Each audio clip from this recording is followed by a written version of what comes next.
Série 5:11, parte 5. Esta série está baseada na passagem bíblica Efésios 5:11.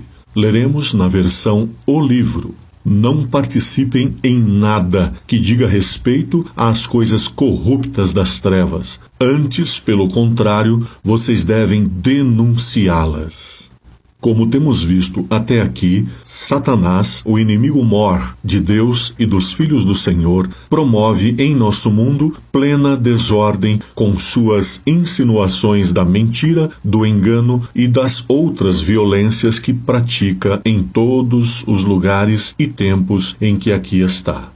Para relembrarmos um pouco mais das suas astúcias, lembremo-nos da experiência de Eva no Jardim do Éden, onde o inimigo mentiu a ela, dizendo que certamente não morreriam e que também seriam como Deus, se comessem daquele fruto. Pois bem, os seus ataques estavam apenas começando. Com a queda de Adão e Eva, veio em sequência a queda gravíssima do primeiro filho do casal, Caim. O filho de Adão entendeu por si mesmo, obviamente incitado pelo inimigo, que poderia trazer perante o Senhor qualquer oferta que achasse conveniente. Claro, um passo de desobediência, pois Deus havia requerido a oferta sacrificial do cordeiro, que, sabemos, indicava a vinda do libertador. Pois bem, Caim, influenciado pelo mal, pela mentira de Satanás em sua mente, trouxe ao Senhor frutos da terra, uma oferta que o Senhor não havia requerido. Mas não parou por aí. Caim avançou em sua maldade, sendo o primeiro homicida da terra. Influenciado por Satanás e seu exército maligno, Caim matou a Abel. A razão da morte de Abel sabemos muito bem. A inveja que Caim teve do seu irmão por ter sua oferta sido aceita perante Deus. E também, é claro, pelo ódio que alimentou em seu coração contra Abel e contra a vontade de Deus. Na sequência, houve outra queda gravíssima de Caim. O mesmo decidiu ausentar-se da presença de Adão e Eva e também, é claro, da presença do próprio Deus. E assim rumou para outras terras, onde constituiu seu povo, sua nação, com um sistema de governo que seria conduzido totalmente à parte da vontade de Deus, ou seja, um governo humano, com requintes de autossuficiência, libertinagem absolutamente plena e outros ingredientes nocivos, destrutivos e nada tementes a Deus. Caim constituiu um povo que não adorava ao Senhor verdadeiramente.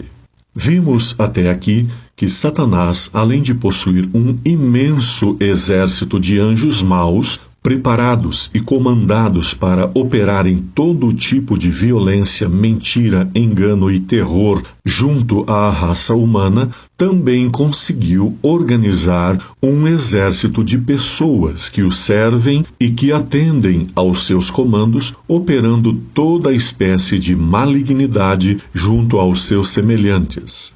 Sabemos, portanto, que o inimigo está muito bem armado. E, das armas às quais ele se utiliza, citamos as produções, entre aspas, culturais, as produções cinematográficas e televisivas, as produções impressas e as produções, obviamente, distribuídas pelas redes sociais no mundo virtual.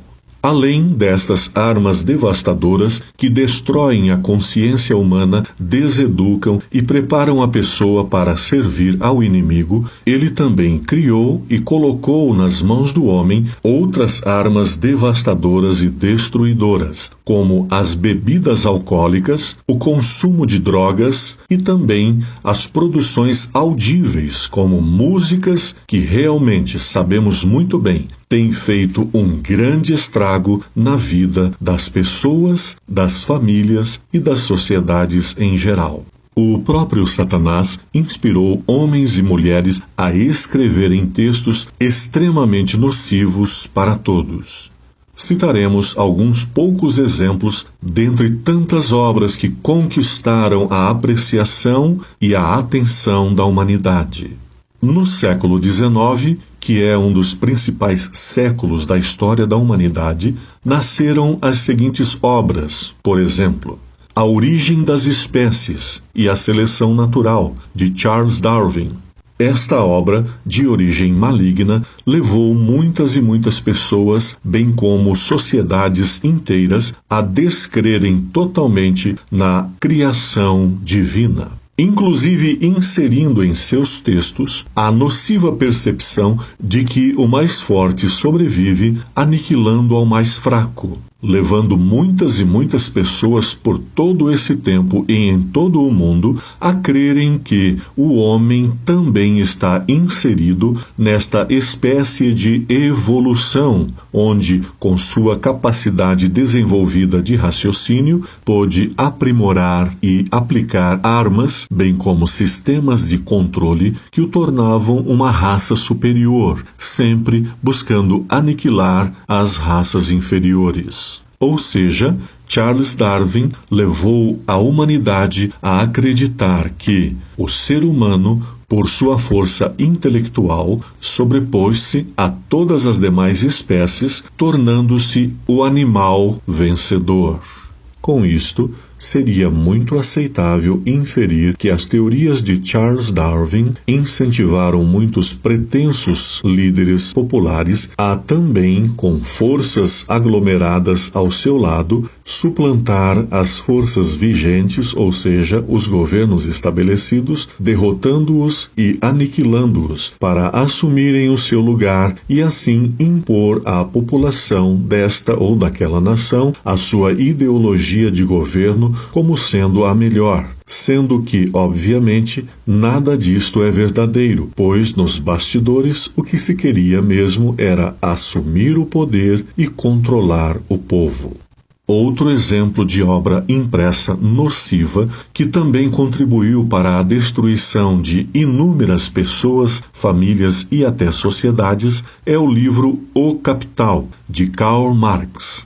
Nesta obra, o autor deixa a entender, propondo, é claro, que a classe trabalhadora, a mais oprimida, obviamente, da sociedade, só conseguiria suplantar a força do capital se fosse devidamente organizada e coordenada para que um movimento de força extrema fosse capaz de destituir o capital do seu trono de imperar sobre o mundo se realmente se levantasse contra esse capital e assim estabelecesse a ordem social em todo o mundo. Ocorre que os principais leitores de Marx conduziram, juntamente com a obra de Charles Darwin, a humanidade a entender que, sim, o homem pode ser equilibrado, pode ser vencedor, se juntar suas forças e impor-se, mesmo que de forma violenta, àqueles que os estão oprimindo. Com este arsenal bibliográfico em mãos, muitos e muitos líderes político-militares assumiram o papel de defensores da humanidade, levantando exércitos e outras forças para o combate ao capital, tornando o ser humano uma espécie superior, mais forte e capaz de derrotar as forças que o oprimem. Assim, Darwin e Marx entraram com a força de sustentação para que ideologias suficientemente fortes fossem capazes de levantar uma espécie mais elevada e, com sua força, aniquilar a espécie opressora. Na sequência, e para concluir os exemplos de obras malignas e nocivas contra a verdade e o amor de Deus, surge também no século XIX a obra O Livro dos Espíritos, de Allan Kardec. Somando-se às obras de Marx e Darwin, este livro também operou diversas desestabilizações no mundo, levando o ser humano a criar teorias antibíblicas, claro, mentirosas, de que o ser humano é sim uma alma imortal. Ora, a força da superação como espécie suprema, aliada à força da movimentação coordenada dos trabalhadores, das pessoas menos favorecidas, e agora, juntando-se à força da suposta imortalidade, sim, levou o homem a sentir-se totalmente capaz e totalmente independente de uma força superior, que é a força do bem e do amor oriunda de Deus. O homem não é imortal. Como mentiu Satanás inicialmente para Eva? Certamente disse ele: não morrereis. Portanto, percebamos todos que sim, estas e outras obras impressas são armas devastadoras que o inimigo utiliza para levar o homem a sentir-se autossuficiente, superior, imortal e, portanto, suficientemente capaz de, por si mesmo, resolver seus problemas e constituir uma sociedade plenamente equilibrada. Tal mentira ainda impera entre os homens, pois, como vemos, pela influência da política, das ideologias e da força capitalista e militar, o ser humano tem buscado as soluções que jamais encontra. Só Deus é a solução. Na próxima parte, apresentaremos outras obras malignas que têm influenciado a humanidade, principalmente a juventude, a viver no mundo de fantasias e mentiras,